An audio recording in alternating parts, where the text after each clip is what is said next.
Donc, je suis Thémis Apostolidis. Je suis donc enseignant-chercheur en psychologie sociale de la santé. Donc, j'étais sollicité par les organisateurs pour vous présenter une série de réflexions. D'ailleurs, je les remercie vivement pour cette invitation. Je vais expliquer aussi pourquoi. Donc, une série de réflexions autour de la question de la stigmatisation. Une question qui n'est pas nouvelle. Je ne vais pas innover, je pense. Mais je dirais que c'est une question qui me paraît intéressante.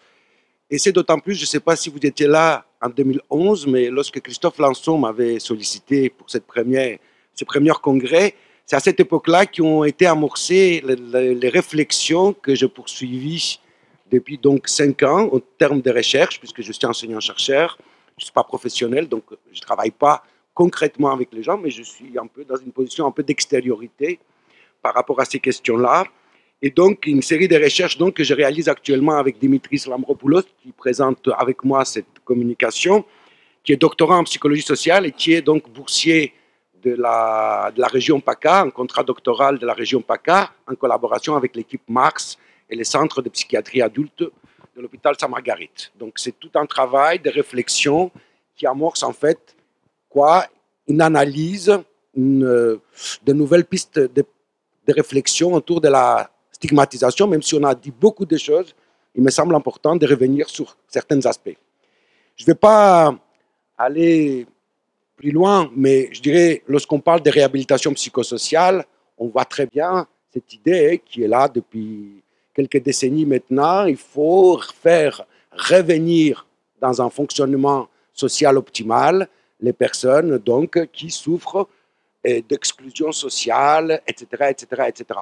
Ces fonctionnements donc optimal, leur place dans la communauté, la réhabilitation psychosociale, elle se donne plusieurs objectifs et on peut dire très rapidement, je pense que demain vous allez avoir une intervention très pertinente autour de cette idée-là, c'est qu'un des objectifs de la réhabilitation psychosociale, c'est l'empowerment, c'est-à-dire donner à l'autre sa capacité d'être, sa force d'être, de se réaliser, d'être lui-même.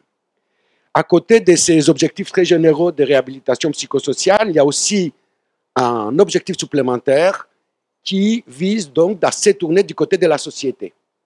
Et cette idée me paraît fondamentale puisque moi, psychologue social, c'est justement cette invitation-là que j'ai envie de vous lancer. Si on a regardé ce qui se passe du côté de la société.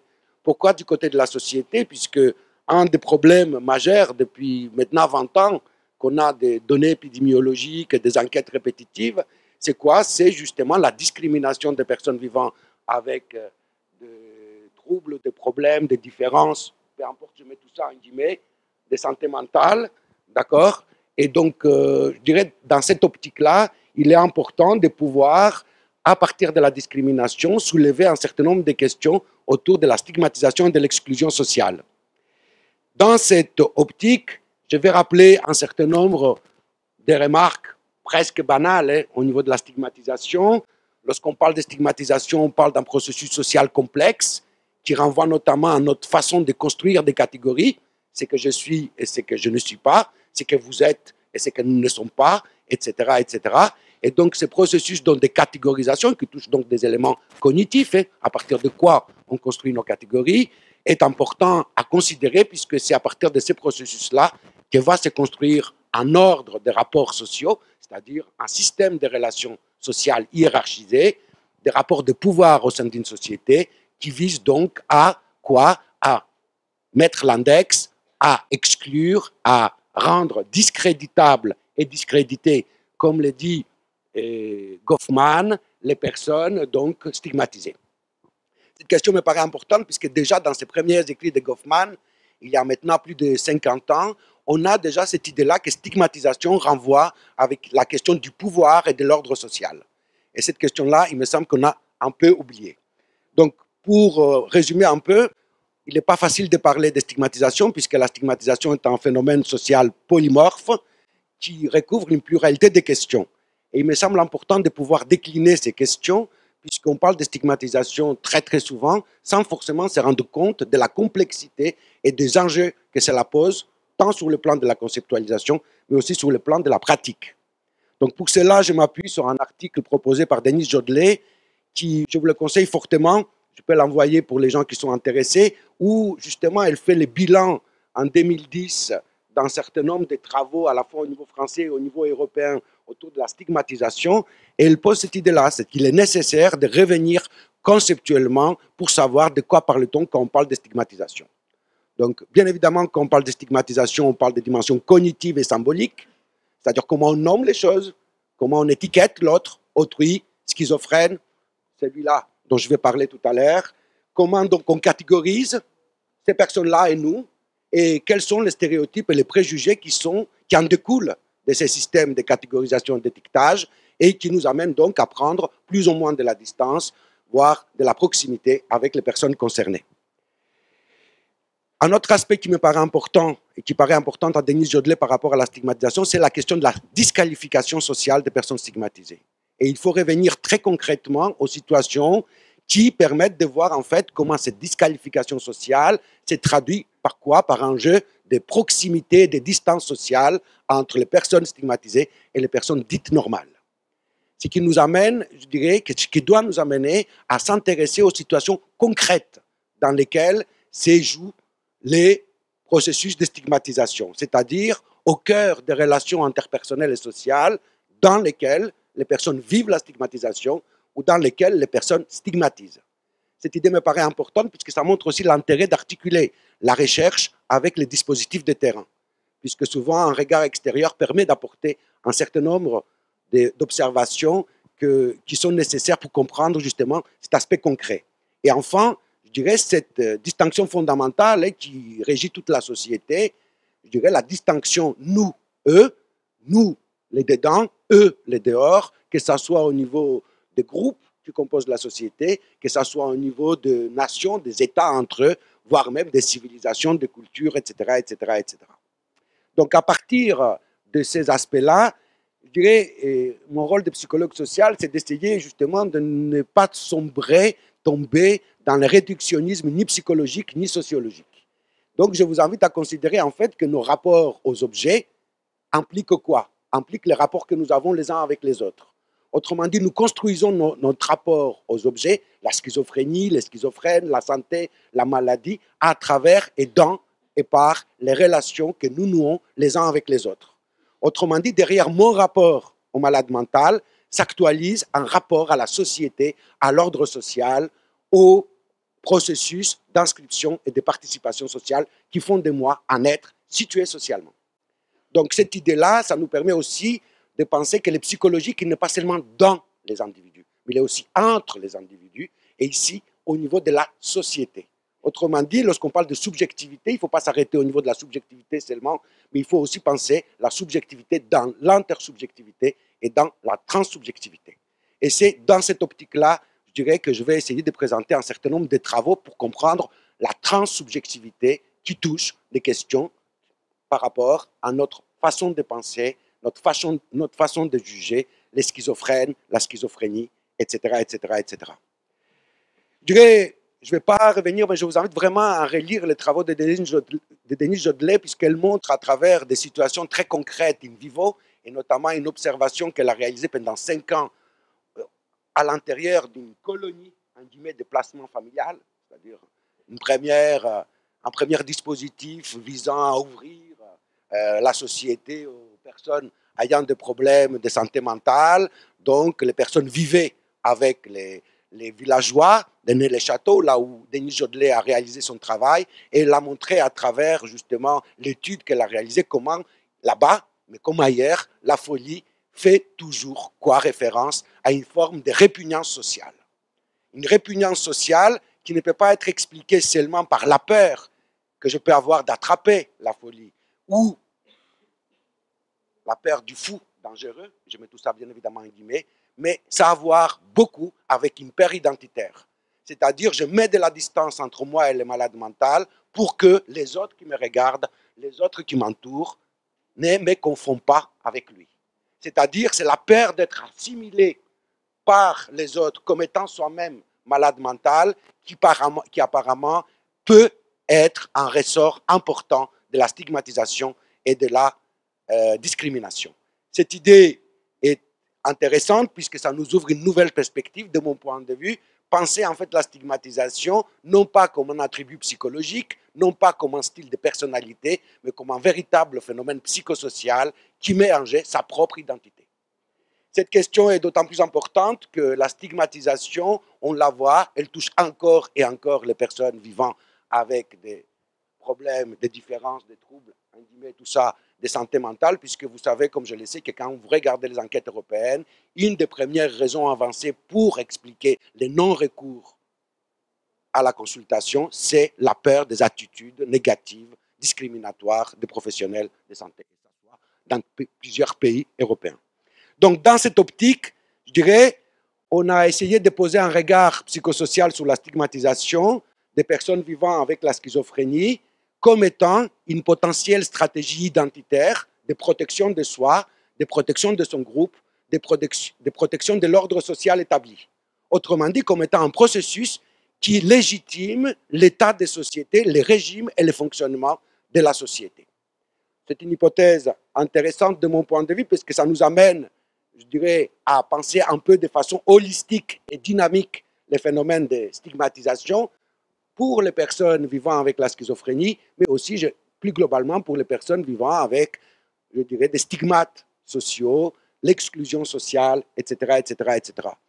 Je propose là une schématisation qui permet de voir la complexité, la circularité des phénomènes, comment en fait notre rapport à la personne schizophrène est médiatisé et construit dans et par notre rapport avec autrui, l'alter, que ce soit la famille, l'autorité, les groupes, les pairs, PAIR, et comment donc cette approche relationnelle, elle se déroule autour, dans un contexte social bien particulier, qui mobilise quoi? Les idéations et les mythologies autour de la folie et de la maladie mentale, les systèmes de savoir, qu'ils soient des systèmes experts ou profanes, d'accord, les représentations sociales et les normes sociales, mais aussi les rapports sociaux et symboliques des références, les régimes de fonctionnement social et les conditions d'existence.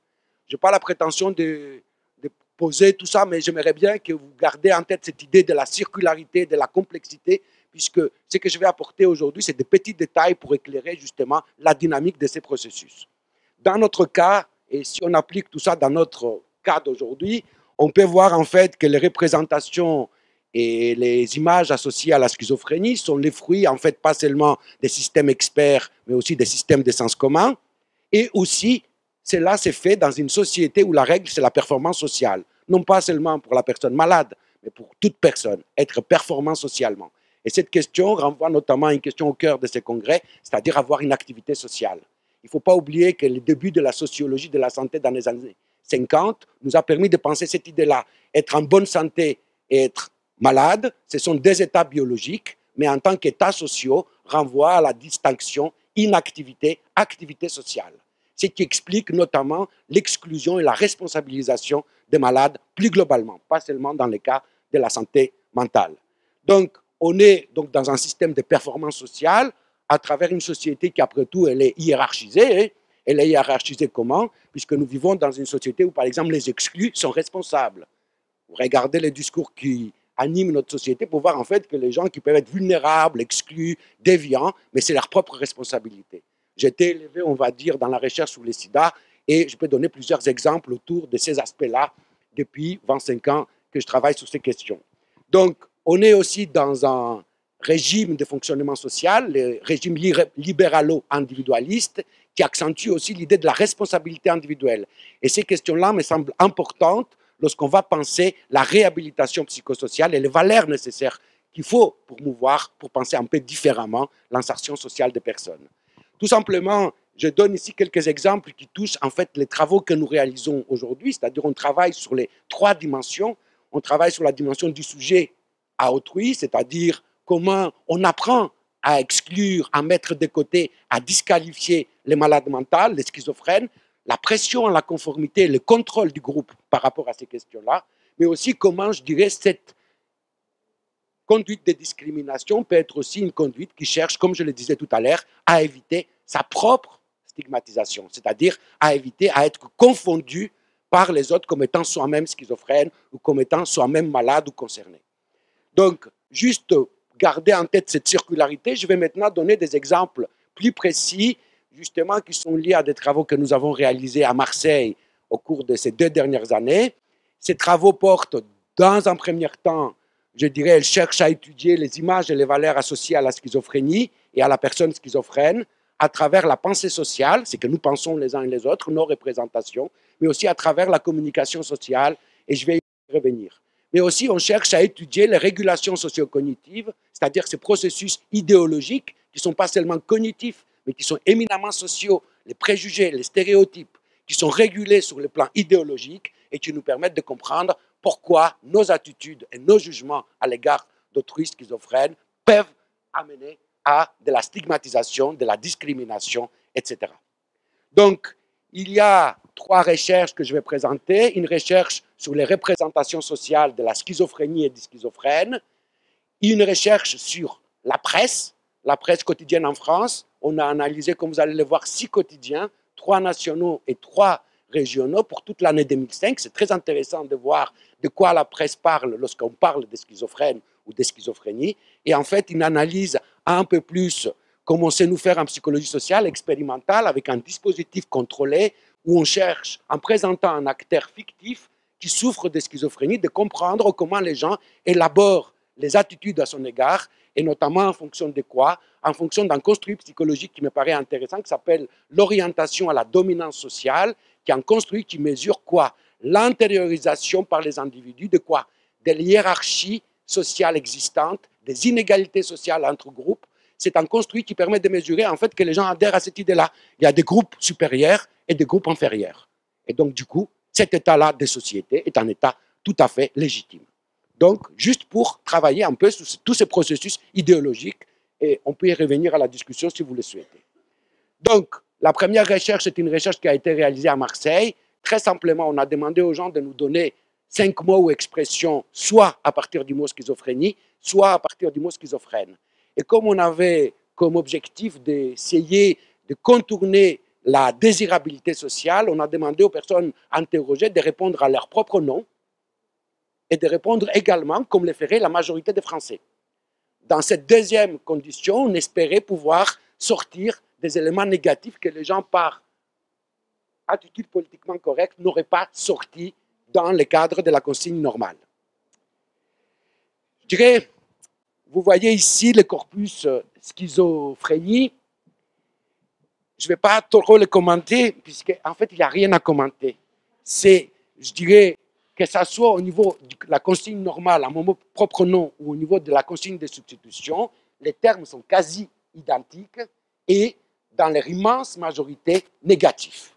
C'est-à-dire la maladie, la folie, les fous, le dédoublement de personnalité, l'hallucination, la peur, les dangers, etc., etc., etc. En gras, c'est les termes les plus saillants, c'est-à-dire les termes les plus fréquents et les plus spontanément évoqués, c'est-à-dire en termes de rapidité. C'est le premier mot qui me vient à l'esprit. C'est un peu pareil avec les schizophrènes. Toujours, je dirais, les mêmes univers socio-représentationnels, ces images négatives. On voit ici quand même une accentuation de la catégorie de la dangerosité. Ça me paraît important puisque on réfléchit beaucoup dans l'échange de la prévention et de la communication en santé mentale. Est-ce qu'on va parler des maladies ou est-ce qu'on va parler des malades? Et on voit déjà ici cette idée-là, c'est-à-dire que lorsqu'on parle des schizophrènes, l'idée du danger apparaît plus importante que lorsqu'on parle de schizophrénie. Mais je dirais que ces résultats sont intéressants. Pourquoi? Puisqu'on voit, par exemple, comme je vous disais, l'idée du danger, mais aussi on voit autre chose qui me paraît très intéressant. On voit déjà, en effet, de l'orientation à la dominance sociale des individus. C'est-à-dire qu'on voit, par exemple, quoi? On voit que les individus qui n'adhèrent pas à cette idée de la société inégalitaire, de hiérarchie sociale, etc., etc., ils ont un vocabulaire beaucoup plus étendu. Tandis que les personnes qui ont, je dirais, une vision hiérarchisée de la société et qui la légitime, ils ont un vocabulaire beaucoup plus réduit.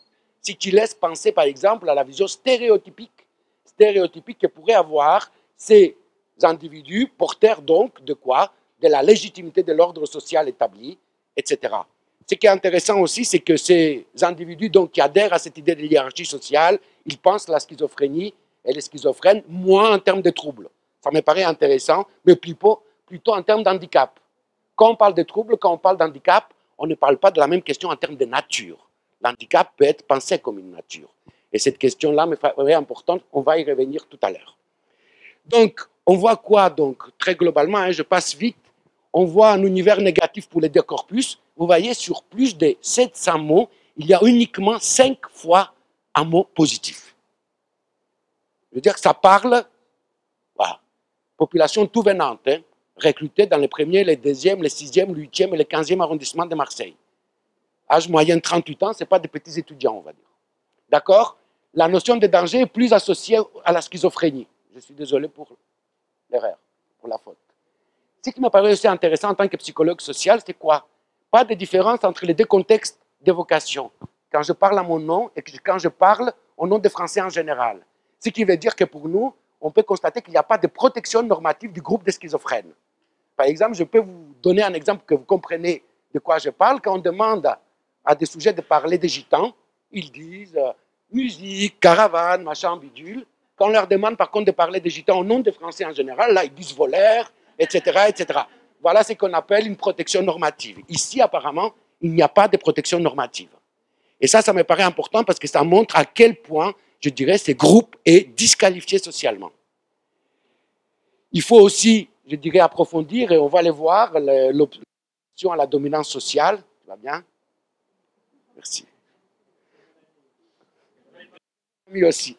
Je disais, Christophe, avant que tu arrives, que toutes ces réflexions étaient venues de la première conférence en 2011, où j'avais amorcé, grâce à votre invitation, cette réflexion pour penser un peu la schizophrénie et le rapport à la santé mentale différemment. Donc, la deuxième, donc, une analyse de presse. 6 quotidiens, donc, dans une année ordinaire, 2015, il n'y a pas eu d'événement particulier, mais justement, c'est ce qui nous a intéressés. Les Figaro, les Échos et l'Humanité, et 3 régionaux, les Parisiens, la Provence et la Dépêche du Midi. On a cherché donc, à travers les mots schizophrènes, tous les articles qui portaient ces mots. Très intéressant, il y en avait 377, presque un par jour. D'accord, c'est pas vrai, hein? Voilà. Il peut y avoir des journées sans articles, des journées avec plusieurs articles. Mais je dirais, voilà. On voit bien quoi? On voit deux thématiques se dégager. Une thématique qui est plutôt l'apanage de quoi? De la presse nationale, qui renvoie à quoi? Qui renvoie à un usage métaphorique du terme schizophrénie et schizophrène. On ne parle jamais du malade, on ne parle jamais de la maladie. Et il y a une autre thématique, c'est la thématique du fait divers, où là, on parle vraiment de ces faits divers, et ça, c'est plutôt l'apanage des journaux régionaux. Regardez comment ça se passe, mais c'est très... Vous voyez, moi, ça me questionne beaucoup, puisque je peux me dire, en fait, quand on vit avec la schizophrénie, quelle image on peut avoir de soi lorsque on pense quoi? Lorsqu'on voit, par exemple, que parler de l'autre schizophrène, c'est parler de l'autre différent ou adversaire comme étant schizophrène.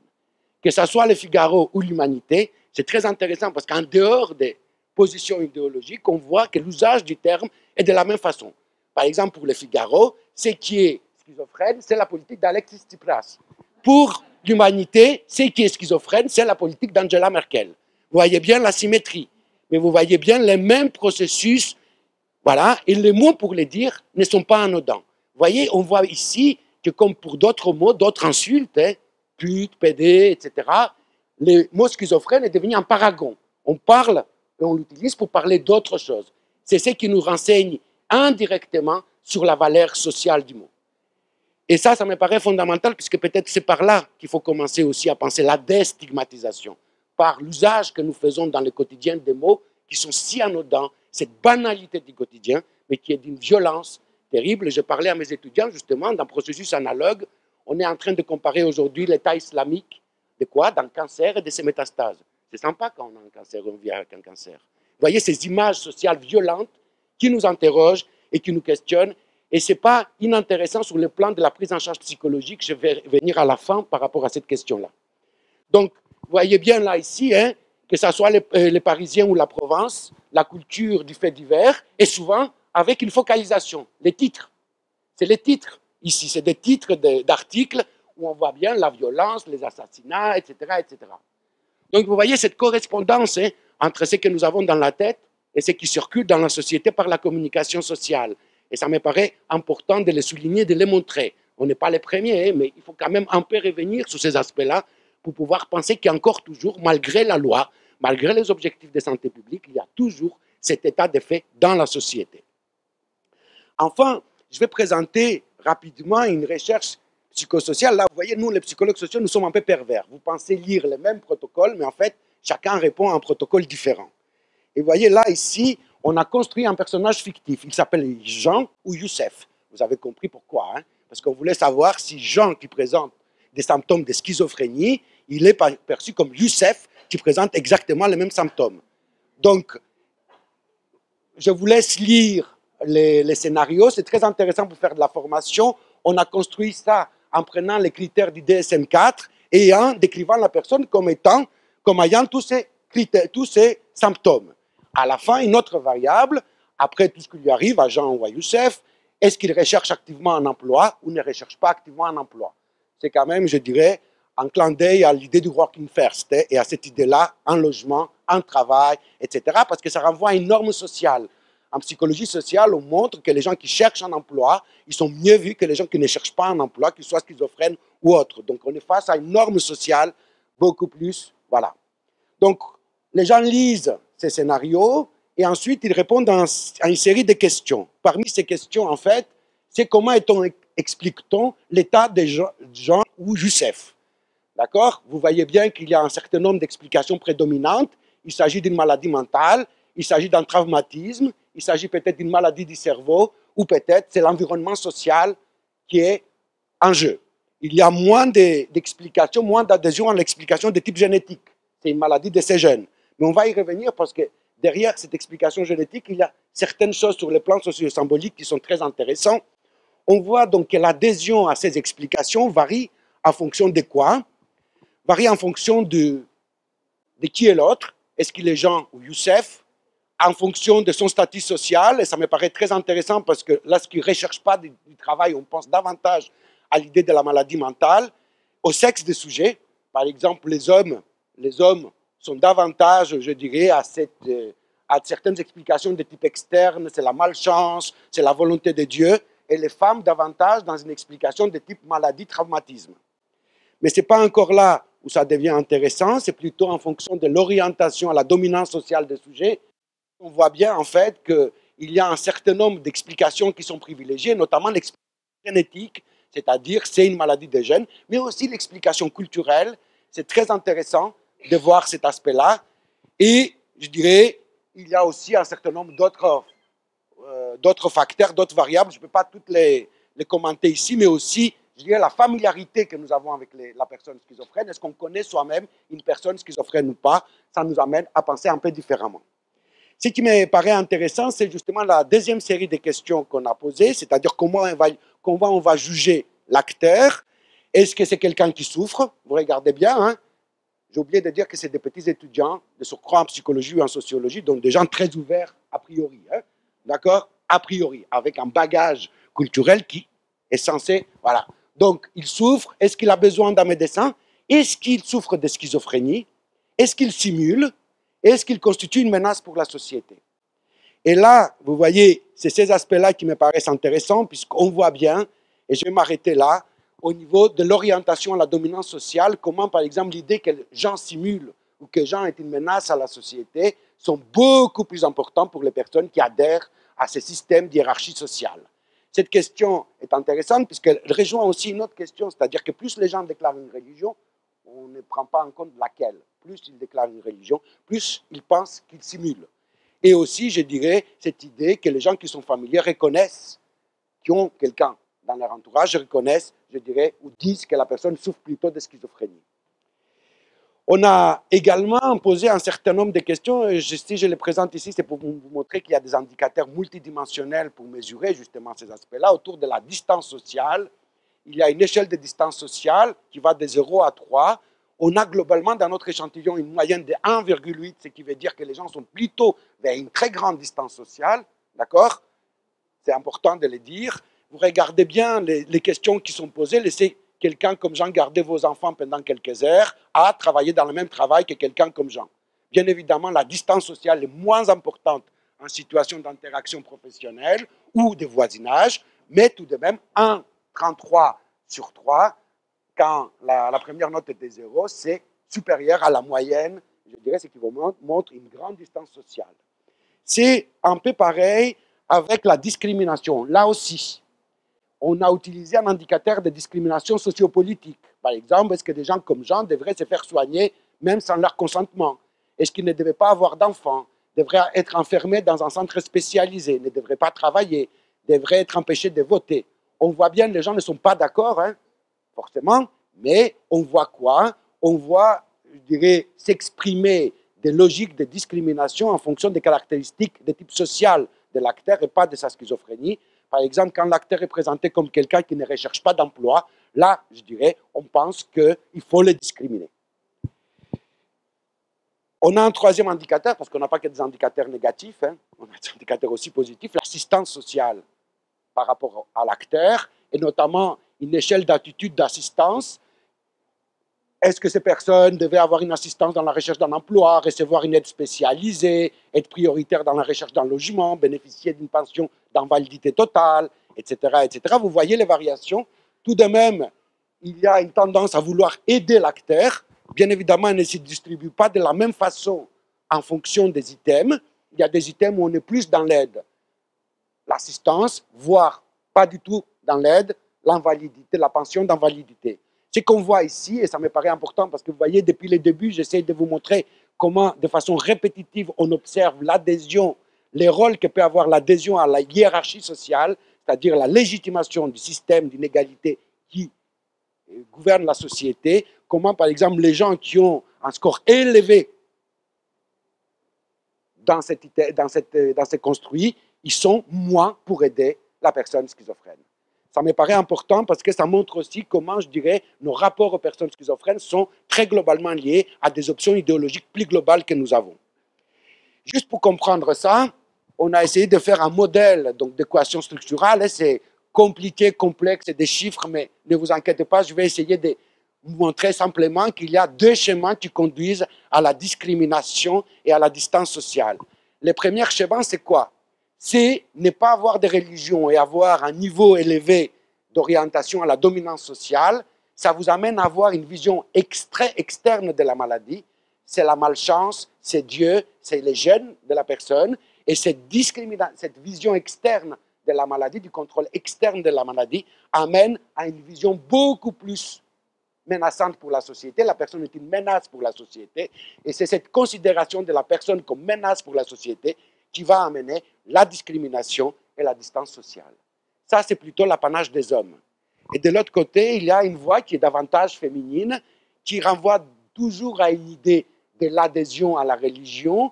Mais là, on est dans l'adhésion à la religion, on a une religion, on pense que ce qui arrive à l'acteur, c'est lié à un problème de maladie. Et plus on pense ça, plus on est aussi à même à discriminer la personne. Donc, ce que j'essaye de vous montrer par là, c'est quoi? C'est qu'il y a deux chemins différents, des logiques socio-cognitives différentes qui amènent à la discrimination et à la distance sociale. Et c'est très, très important de considérer ces variables intermédiaires pour les penser. C'est un peu la même chose par rapport à l'assistance. C'est un peu la même chose, c'est-à-dire qu'on voit bien que l'assistance, elle est marquée plus par les sexes, les genres de participants, les hommes plus, moins, versus les femmes plus. Elle est marquée aussi par de façon négative par l'adhésion à l'orientation, à la dominance sociale. Et on voit bien comment, je dirais, l'assistance est liée à quoi? Au fait de considérer que la personne souffre, d'une part, et qu'elle a besoin d'un médecin, d'autre part. Donc, on va pousser à l'analyse de ces logiques, puisque là, c'est des résultats exploratoires et les premières analyses, mais juste pour montrer, en fait, et vérifier notre hypothèse, comme quoi, je dirais, lorsqu'on parle et lorsqu'on analyse les rapports qu'on a à la personne schizophrène et à la schizophrénie, on se trouve face à des questions fondamentales sur le plan de la société. Je vais terminer avec trois enjeux qui me paraissent importants par rapport à ce que j'ai raconté. Tout d'abord, qu'il faut développer la recherche, et notamment la recherche partenariale. Actuellement, par exemple, nous allons continuer à travailler beaucoup sur l'autostigmatisation, puisque ce qui nous intéresse, c'est comment les personnes stigmatisées intériorisent ces images. J'ai une anecdote à vous raconter. L'année dernière, j'étais invité pour faire la conférence d'introduction du congrès de thérapie cognitivo-comportementale. J'ai fait mon dada sur les représentations sociales, pas du tout sur la schizophrénie et tout ça, mais sur cette façon de penser l'exclusion sociale à partir des images que la société renvoie. Et il y a un psychiatre qui s'élève qui me dit, je travaille à Orsay, je travaille avec des gens qui entendent des voix et qui ont des hallucinations, des voix hallucinatoires. Hein, c'est pas, voilà, hein, on est bien d'accord. Hein, voilà. Et ce qui me frappe, c'est ma femme, elle vient d'Afrique, je vais 3 mois par an avec elle au fin fond, juste pour m'échanger les idées. Là-bas aussi, il y a des gens qui entendent des voix. Et ce que j'observe, que je n'avais jamais arrivé à comprendre, mais m'a permis de mettre des mots, c'est que les voix de mes patients à Orsay, ils leur disent tue-toi, mettre du feu, violence, etc. Tandis que les voix là-bas au fin fond de la Grande Brousse, les voix leur disent va faire la pêche, va couper des fleurs, occupe-toi des enfants, etc., etc. Ce qui montre en fait que ce qu'on entend n'est pas seulement du dedans, mais vient beaucoup du dehors. Ce qui me renvoie à la deuxième idée, c'est-à-dire qu'il faut agir du côté de la société, déconstruire ces banalités quotidiennes, hein, l'emploi du mot schizophrène à outrance, etc., etc. C'est un petit pas, mais on commence par là. Parler de la maladie ou du malade, vous voyez, en termes de communication, moi, ça m'intéresse. S'il faut parler de la maladie ou du malade, c'est une vraie question, puisqu'on n'active pas forcément les mêmes types d'images et les mêmes types de ressentis, de vécus de la part des personnes. Mais aussi la déstigmatisation et le changement social, puisqu'après tout, je dirais, lorsqu'on est dans une société de performance comme la nôtre qui exclut l'autre, puisqu'il n'est pas dans une position d'activité sociale, comment va-t-on insérer quelqu'un qui n'aura pas cette performance sociale? Moi, c'est une question que je me pose et je me dis que souvent, ce type de processus amène aussi à un changement de valeurs sociales et des règles qui régissent le fonctionnement social dans son ensemble. Et enfin, puisque je suis psychologue social tout de même, et ce qui m'intéresse aussi, c'est la prise en charge concrète, il me semble important de penser et d'inventer, justement, peut-être c'est mon seul mot d'invention, inventer de nouveaux dispositifs thérapeutiques. J'avais pensé avec des collègues qui travaillent en TCC de penser à ce que j'appellerais ou on appellerait les remédiations socio-cognitives. Je suis allé sur la littérature, au niveau de la littérature, je suis tombé par terre puisque je me suis dit il y a beaucoup de travaux, mais c'est des travaux de normalisation sociale. C'est-à-dire on apprend aux schizophrènes à avoir des habiletés, des compétences psychosociales comme il le faut. Comme si même s'ils pouvaient être capables de les avoir, les autres réagiraient différemment envers eux. Je pense qu'il s'agit là vraiment d'une question très compliquée qui ne part pas du ressenti des gens. C'est dommage que Vincent n'est pas là, mais je dirais on a publié très récemment un papier tous les deux à partir d'une petite idée qui me paraît fondamentale. Quoi? On a fait passer à des personnes vivant avec la schizophrénie dans la rue une échelle de qualité de vie. Vous voyez, ces outils-là qui permettent de... Et la psychologue qui aidait à la passation nous a dit qu'il y avait de mauvaises réactions de la part des participants parce qu'ils disaient « je ne me reconnais pas, je ne comprends pas, on ne prend pas en compte ce que je suis ». Donc on a décidé avec Vincent de faire une petite enquête qualitative pour demander aux gens qu'est-ce que c'est que le bien-être pour vous.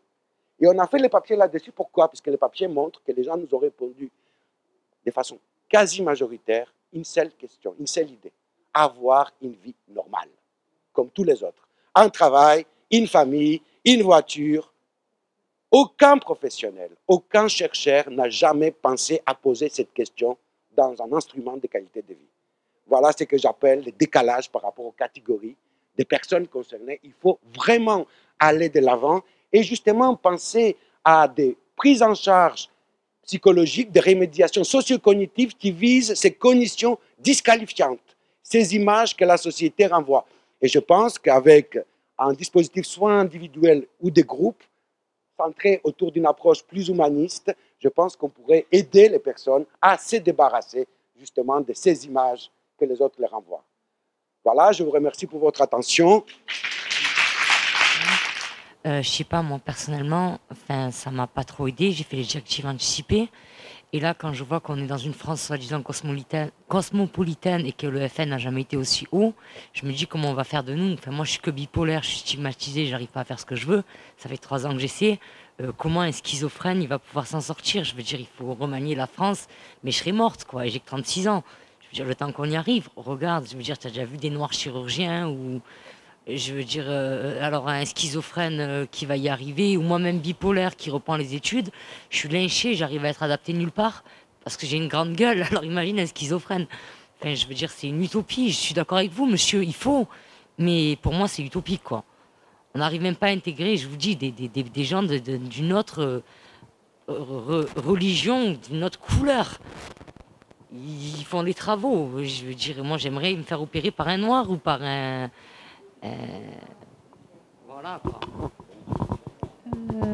Je sais pas si ça marche. Ça marche. En fait, par rapport au VRAP, oui, donc ce que je vous ai dit tout à l'heure, donc ce qu'on a appelé le plan d'action individualisé de rétablissement, parce qu'il fallait lui donner un nom, et parce qu'à chaque fois qu'on disait VRAP, on disait au poulet ou au saumon. Donc on a changé de nom. Du coup, l'idée, c'est justement la problématique qu'on a eue lors de la formation aux pratiques orientées rétablissement, c'est que le VRAP nous a été proposé de manière hyper scolaire, avec des injonctions normatives à aller bien et avec des stratégies qui nous étaient plus que proposées. L'idée du groupe PER qu'on est en train de mettre en place là sur Marseille, c'est vraiment de partir de ce que vivent les personnes. Donc du coup, on n'est pas dans la planification pour aller, pour aller de mieux en mieux, ou pour justement aller de mieux en mieux, c'est-à-dire être de plus en plus normal, mais bien de s'approprier ce qui pour nous, même si ce n'est pas pour la société, mais ce qui pour nous et pour chacun peut être quelque chose qui va changer ou qui va permettre de se sentir mieux ou de ne pas vriller. Donc on n'est pas du tout dans un outil normatif où justement on est dans une obligation à la dominance sociale, bien au contraire. Après, moi ce qui me permet de me dire que je peux garder espoir, c'est quand j'entends des professionnels, des chercheurs qui parlent toujours de hiérarchisation, de rapport de force et qui mettent les pieds dans le plat. Parce que la plupart du temps, moi, ce que j'entends dans les colloques, c'est des discours très lisses. Et du coup, je trouve intéressant parce que là, ça réveille vraiment des questions profondes. Voilà. Je ne sais pas si je réponds. Donc vous avez mis l'accent sur la violence des interactions entre le malade, si on veut, et la société, quoi. Et moi, la question que ça me pose, c'est est-ce que la racine du mal est sociale ou biologique?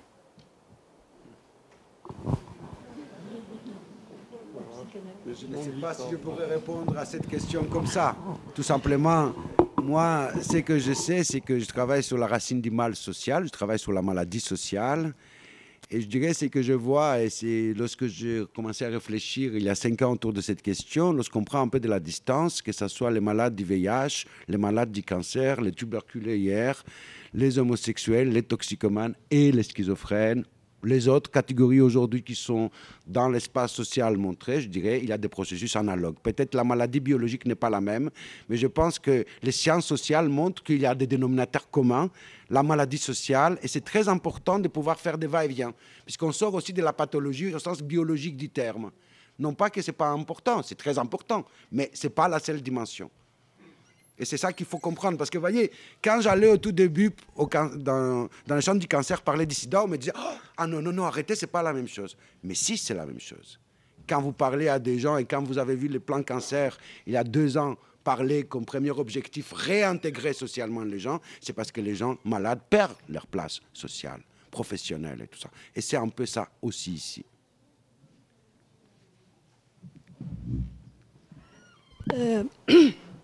Moi, voyez-vous, j'ai grandi entre un père bipolaire et une mère schizophrène. Donc, je suis tombée dedans comme Astérix quand j'étais toute petite. J'aime pas, comme on parle de cette manière d'aborder ces problèmes. Parce que dans la schizophrénie, on n'en parle jamais, mais il y a une extraordinaire richesse aussi. De mes parents, pendant toutes mes études, j'ai fait des études primaires, secondaires et supérieures, je ne me suis jamais sentie stigmatisée Sans doute que je portais en moi une part de leur folie, mais elle m'a servi à faire des études littéraires. Elle m'a servi à rencontrer des gens comme Sophocle, j'en passe. Vous voyez, je veux dire, ça aussi, hein, Charlie Chaplin, sa mère était folle, et son père alcoolique, comme moi. Et qu'est-ce qu'il a fait? Il a mis en distance, et il a fait une œuvre magnifique. Alors, pourquoi vouloir à tout prix, vous aussi, vous participez de ça, vouloir normaliser, vous dites, bon, une voiture, etc., etc. Mais qu'est-ce que ça peut foutre? Moi, je me sens pas, comment dirais-je, je me suis jamais sentie stigmatisée socialement. Et pourtant, j'avais tout pour.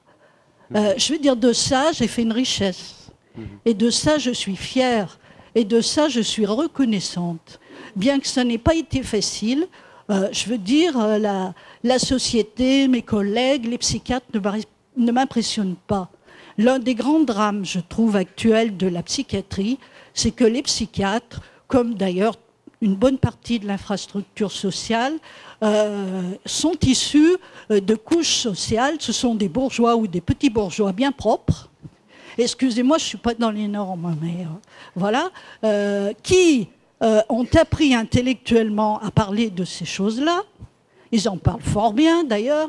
Moi, je suis à la CDHP, il y a 2 psychiatres. Mais je trouve qu'ils n'y connaissent rien. Ils n'y connaissent rien. Shakespeare vous a présenté des fous bien plus intenses. Molière vous a présenté un paranoïaque bien plus intense. Alors, ce que je veux dire par là, c'est que on aura une déstigmatisation quand des gens qui ont connu de près la folie y accéderont. Je veux dire, c'est pareil d'ailleurs pour tous les problèmes sociaux. Tant que la société sera ainsi clivée entre ceux qui en parlent et ceux qui la vivent, ça ne marchera pas. Voilà, excusez-moi, mais je voulais exprimer ça. Vous avez tout à fait raison, tout simplement. J'aimerais bien préciser 2 choses. Ce n'est pas moi qui en parle.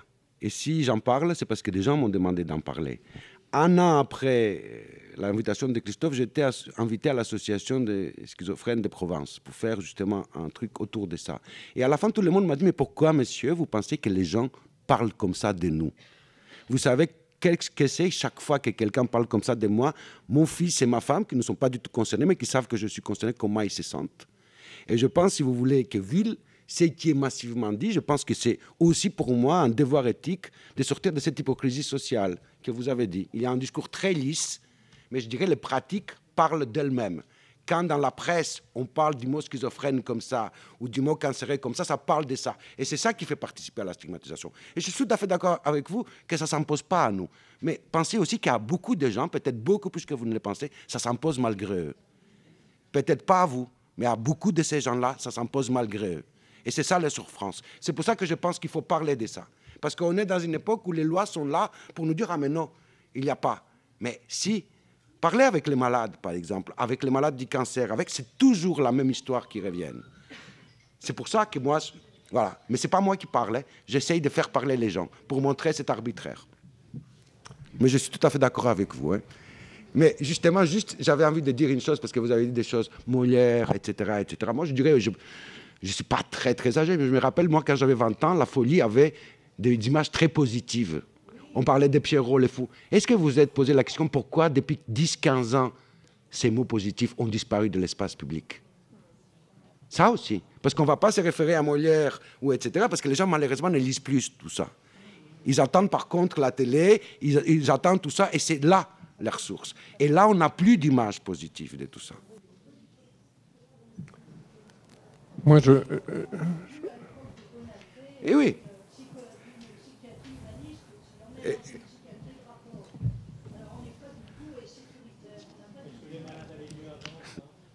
Oui, je ne sais pas si les malades allaient mieux. Oui, mais bon, je dirais, mais c'est... Oui, moi, je vous remercie, parce que scientifiquement, vous nous donnez une belle gifle, à nous, individus, qui sommes tous conditionnés, qui sommes tous dans une hiérarchie sociale, donc vous nous mettez un miroir, je vous en remercie. Alors moi, je n'irai pas à Molière, j'irai encore avant, culturellement parlant. Aime ton prochain comme toi-même. Et dans cette phrase, il y a une clé. C'est pas d'aimer, parce que aimer c'est très dur, mais c'est prochain. Et le prochain, c'est celui dont on se fait proche, quel qu'il soit. Quand on y arrive, il n'y a plus de problème.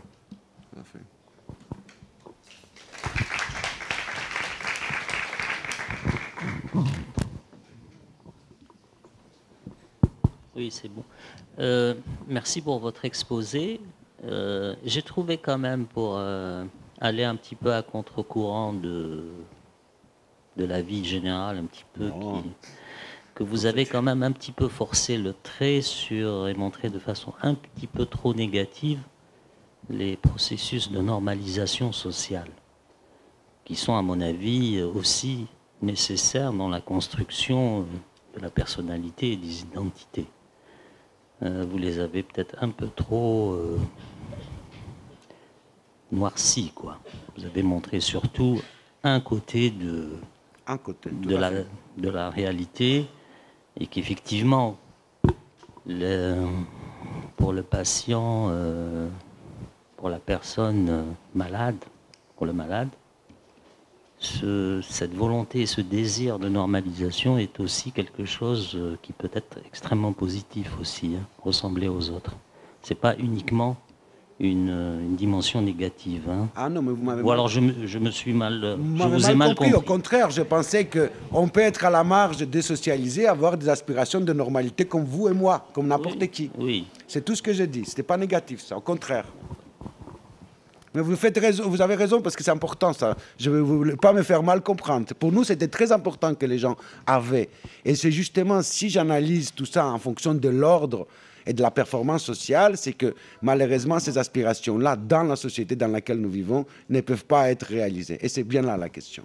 C'est surtout quand vous avez à un moment donné parlé des travaux qui porte sur, vous avez fait une revue de l'ensemble des travaux et des techniques, etc.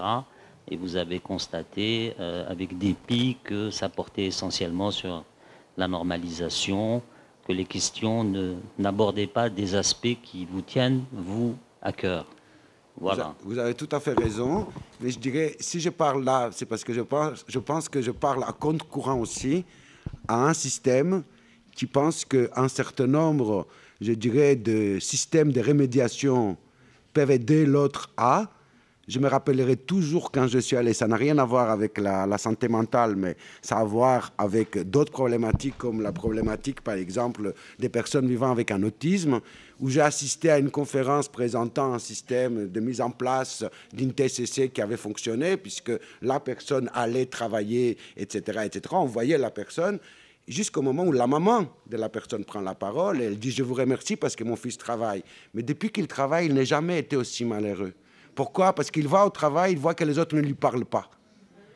Et c'est exactement ça aussi. Et c'est pour ça que je force le trait là-dessus.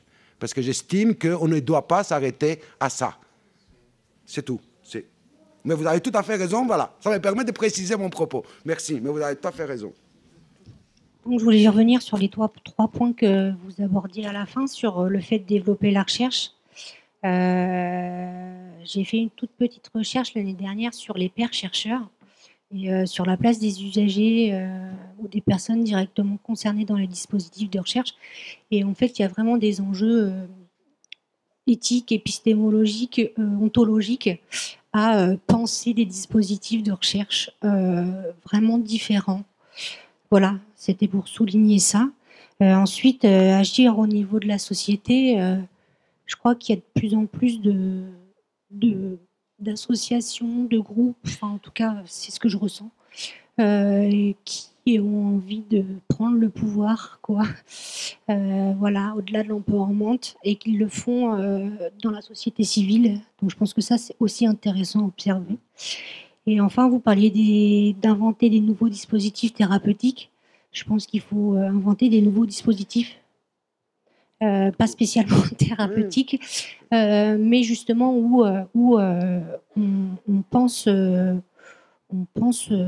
horizontal et où justement on questionne la place, le rôle de chacun. Tout à fait d'accord avec vous. pas l'idée de l'horizontalité. Pourquoi? Puisque les travaux actuellement ne portent pas là-dessus, mais les travaux que nous menons avec Dimitri, cette deuxième année autour de l'autostigmatisation, nous amènerons justement à proposer comme ça. Vous avez posé aussi une autre question qui me paraît importante, la question éthique. Parce que vous voyez, ces travaux que nous menons ont du mal à passer devant les comités éthiques parce qu'ils nous accusent de poser des questions difficiles, problématiques. Comme si la réalité de notre quotidien, on n'avait pas droit de l'étudier.